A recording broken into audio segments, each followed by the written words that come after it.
paling penting itu cara ngatur keuangan ya. Oke.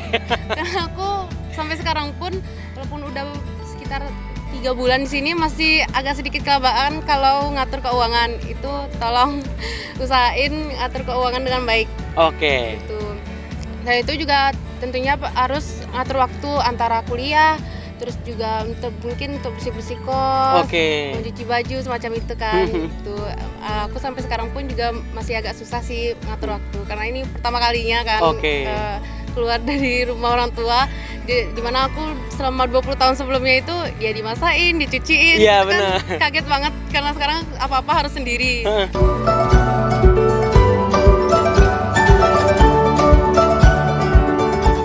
Oke, Sobat Rantau, gimana kabarnya? Ya, mudah-mudahan sih gue berharap masih baik-baik aja ya. Apapun keadaannya, pokoknya jangan pernah sesekali untuk berputus asa.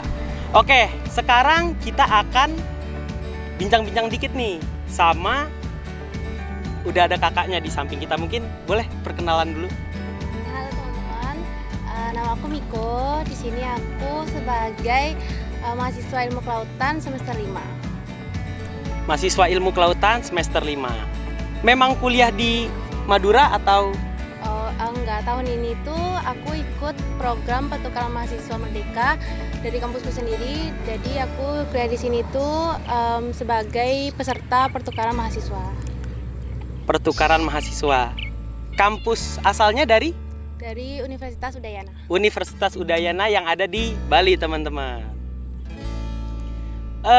Memang jurusan ilmu kelautan berarti ya? Iya benar. Berarti ikut program MBKM. Betul. Ini menarik nih teman-teman. Sebelumnya asal Bali kuliahnya? Domisili?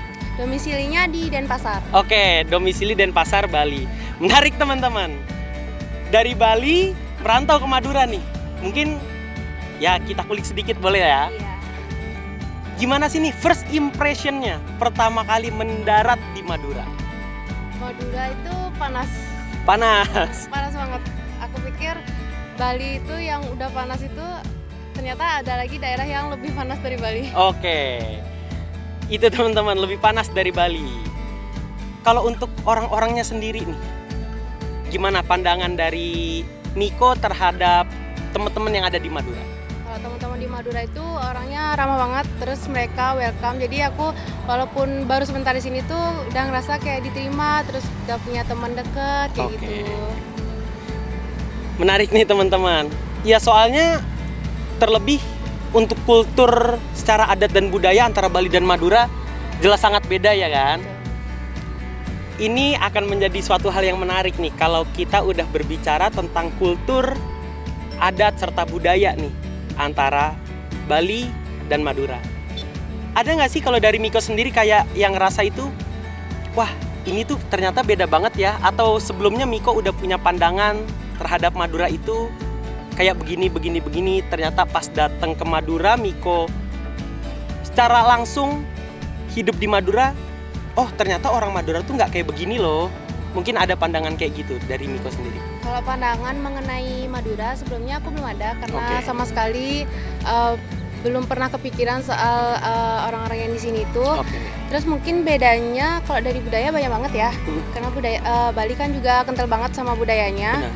Kalau yang aku rasain itu yang pertama kalau Bali kan banyak libur ya. Oh iya benar. Banyak banget upacara adat atau upacara-upacara di hari-hari baik itu dilaksanain bukan setiap hari tapi setiap waktu itu ada, setiap bulan Oke. itu pasti ada. Jadi biasanya kalau jalanan itu pasti ada aja jalanan yang ditutup karena ada upacara adat. Oke. Gitu. Terus banyak banget hari libur yang nggak ada di kalender nasional, itu ada di kalender Bali sendiri. Benar. Jadi biasanya ya gitu anak-anak Bali tuh seneng banget kalau kalender itu udah ada merah-merahnya banyak. Iya. Terus yang kedua yang aku notice itu kalau di sini di supermarket itu masih pakai kresek kan. Iya, Kalau benar. di Bali itu udah nggak boleh pakai kantong kresek. Jadi kita bawa tote bag sendiri Iya. kayak gitu. Selain itu apa ya?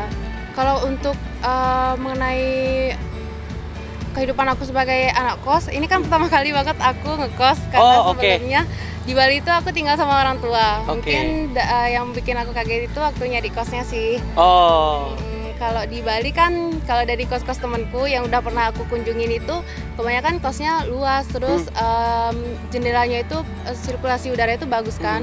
Kalau di sini tuh kebanyakan kosnya itu maaf ya lebih kecil, terus sirkulasi udaranya tuh kurang bagus. Jadi waktu aku masuk untuk waktu survei untuk kos itu, kebanyakan dia pengap atau kalau nggak gitu lembab gitu. Iya.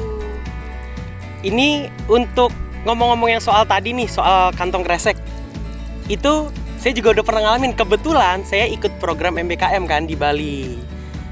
Dan ya itu, shocknya ya itu, ternyata di sana tuh udah harus pakai tote bag. Iya. Dan jadi kalau kita nggak bawa tote bag sendiri ya, kita beli tote bag itu di Iya. supermarket itu. Itu sebenarnya ya dari pandangan sebagai anak lautan itu satu hal yang bagus ya kan. Iya betul. Gitu teman-teman. Terus kalau untuk masalah makanan nih, kan bisa dibilang antara selera orang Bali dan selera orang Madura ini kan bisa dibilang berbeda. Cocok nggak nih sama makanan yang ada di sini nih?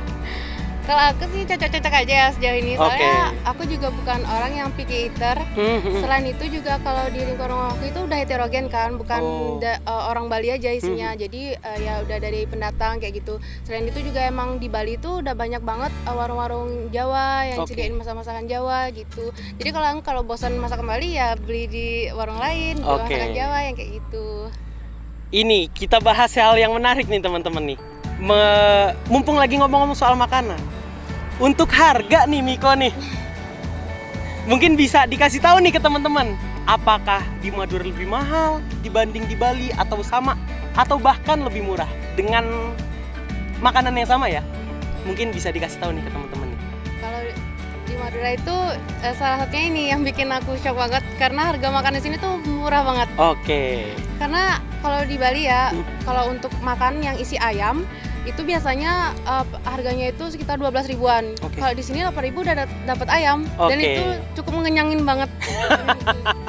Jadi kayak aku pikir kayak ya ampun, kalau hidup di sini kayaknya bisa hemat banget jadinya kayak gitu. Hemat adalah kunci teman-teman.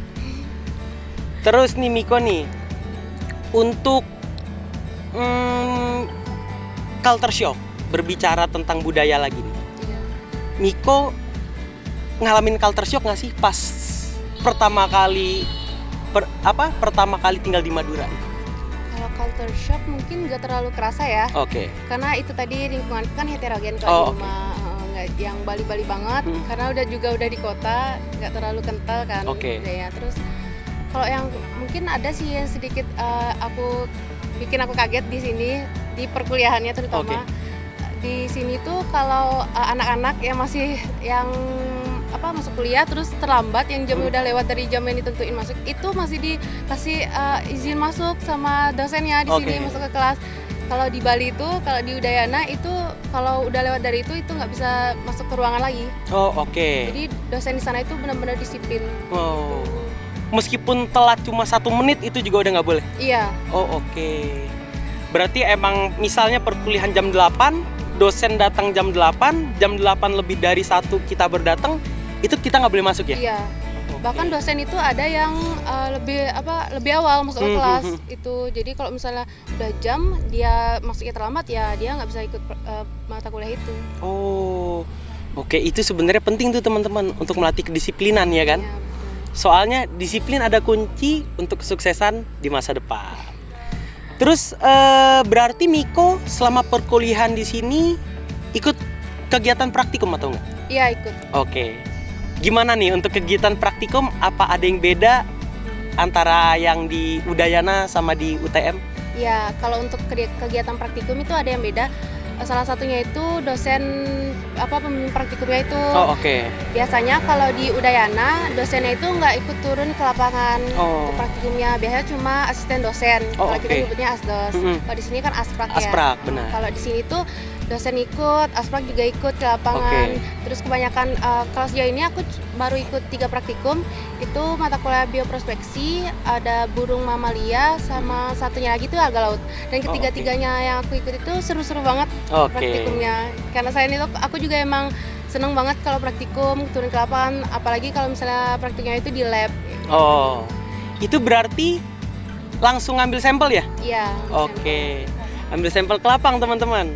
Jadi untuk teman-teman nih yang mau ambil kelautan, jangan takut hitam teman-teman. Bener ya Miko ya? Iya. Nah tadi kita udah ngomong sedikit tentang dunia rantau. Sekarang kayaknya menarik nih kalau kita ngomongin tentang jurusannya Miko nih. Miko kan ngambilnya ilmu kelautan ya? Prodi ilmu kelautan. Itu emang dari kemauan Miko sendiri atau berdasarkan saran orang tua? Sebenarnya itu saran orang tua. Aku kalau dari SMA itu cuma pelajaran yang aku suka itu cuma biologi. Walaupun IPA aku cuma bisanya biologi, makanya aku lebih suka ke biologi. Terus waktu pendaftaran untuk masuk kuliah itu aku bingung mau ngambil jurusan apa. Karena waktu itu tuh terlalu banyak pilihan juga, terus kadang ada yang pilihan yang dikasih sama teman itu juga bikin bingung kan. Terus ada disaranin sama tetanggaku, katanya ini ada prodi baru. Ya ilmu kelautan itu salah satu prodi baru di UNUT. Jadi itu disaranin, katanya ini masih nyari mahasiswa, masih sedikit juga yang ikut di sana. Terus aku cari tahu tentang ilmu kelautan ini. Terus aku rasa ya kayaknya bisa sih ini dari kemampuan yang aku punya. Terus ibu bapakku juga kayak ya dukung aja kayak gitu. Jadi ya udah aku ngambil ilmu kelautan. Berarti keterima di UNUT itu via jalur UTBK? Iya, UTBK. Menarik teman-teman. Nah sebenarnya ini kan kalau ini kekepoan saya sendiri nih. Kan di Bali itu negara pulau kan ya? Iya. Otomatis dikelilingi sama laut. Untuk prodi kelautan sendiri di UNUT itu kebanyakan anak Bali atau bukan sih? Kalau untuk prodi ilmu kelautan itu kebanyakan anak-anaknya dari luar. Jadi kalau untuk mahasiswa yang dari Bali, asli dari Balinya itu masih sedikit sih, lebih dibandingkan sama anak-anak rantau itu. Kalau berdasarkan dari teman-teman Miko paling banyak dari daerah mana tuh yang untuk di ilmu kelautannya sendiri? Dari Medan. Dari Medan? Iya. Ternyata dari Medan teman-teman yang banyak teman-teman, bukan dari Bali. Padahal Bali juga ya kepulauan gitu loh, dikelilingi oleh laut. Terus rencananya nih selama ini kita balik lagi ke rantau ya. Miko punya pencapaian nggak sih selama di Madura? Miko nih punya target pencapaian ini nih misalnya. Pencapaian ada misalnya ada A B C D. Mungkin Miko punya target sendiri untuk mencapai itu? Kalau pencapaian sih sejauh ini enggak ya. Soalnya aku cuma enjoy sama kuliah-kuliah di sini aja. Karena emang kebanyakan mata kuliah yang aku pilih itu emang seru. Terus emang minatku kayak gitu. Kalau yang aku pengen sih selama di sini tuh sebenarnya karena aku kan kuliah di Bali itu karena nggak dikasih keluar sama bapak ibuku. Jadi terus ada program MBKM ini, jadi aku pikir aku mau manfaatin program MBKM ini untuk bisa bawa aku keluar selain dari di Bali. Jadi aku tahu kehidupan lain selain kehidupan di Bali. Jadi kayak gimana sih culture di luar itu kayak gitu. Jadi selain itu kalau di Bali kan nggak ada kereta ya. Benar. Jadi aku selama di sini tuh pengen banget pergi kemana ke daerah yang bisa dijangkau pakai kereta. Jadi gitu biar ya pernah sekali lah ngerasain naik kereta.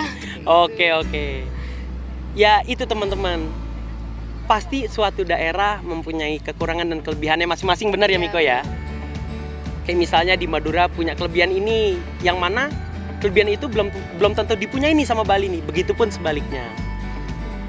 Terus untuk Miko sendiri nih, enjoy nggak sih sebenarnya selama mengikuti program pertukaran pelajar ini? Aku sejauh ini enjoy banget. Banget enjoy, soalnya teman-teman di sini tuh benar-benar baik banget. Terus kalau bantu itu nggak pernah gimana, pasti bakal bantu kita kalau kita ada kesulitan atau gimana gitu. Jadi selama aku rasa lingkunganku mendukung, jadi aku enjoy aja selama di sini. Ini sedikit ini nih teman-teman, sedikit intermezzo. Dari tadi kan kita udah bicara terus ya. Nggak afdol dong kalau nggak minum. Ya Miko ya. Bongo, silahkan diminum dulu. Iya, Kak. Biar sedikit lebih lega teman-teman.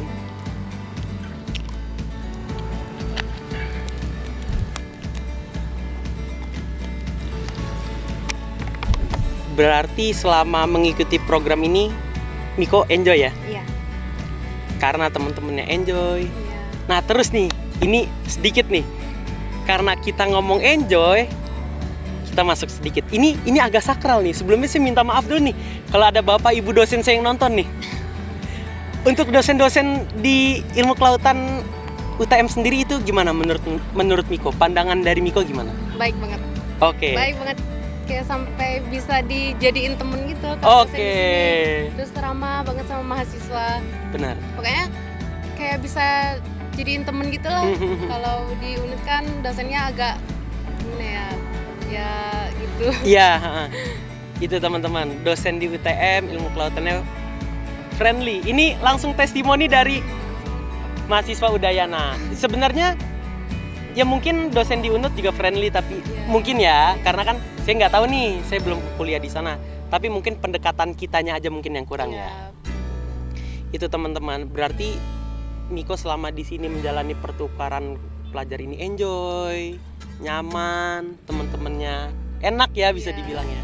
Nah, selain tadi Miko pengen naik kereta nih, Miko pengen kemana lagi sih nih selama di Madura ini? Kayak misalnya di Madura ini kan, ini sedikit informasi ya teman-teman. Jadi di Madura ini, tepatnya di Kabupaten Sumeneb, itu ada salah satu pulau yang mana pulau itu memiliki kandungan oksigen terbaik kedua di dunia.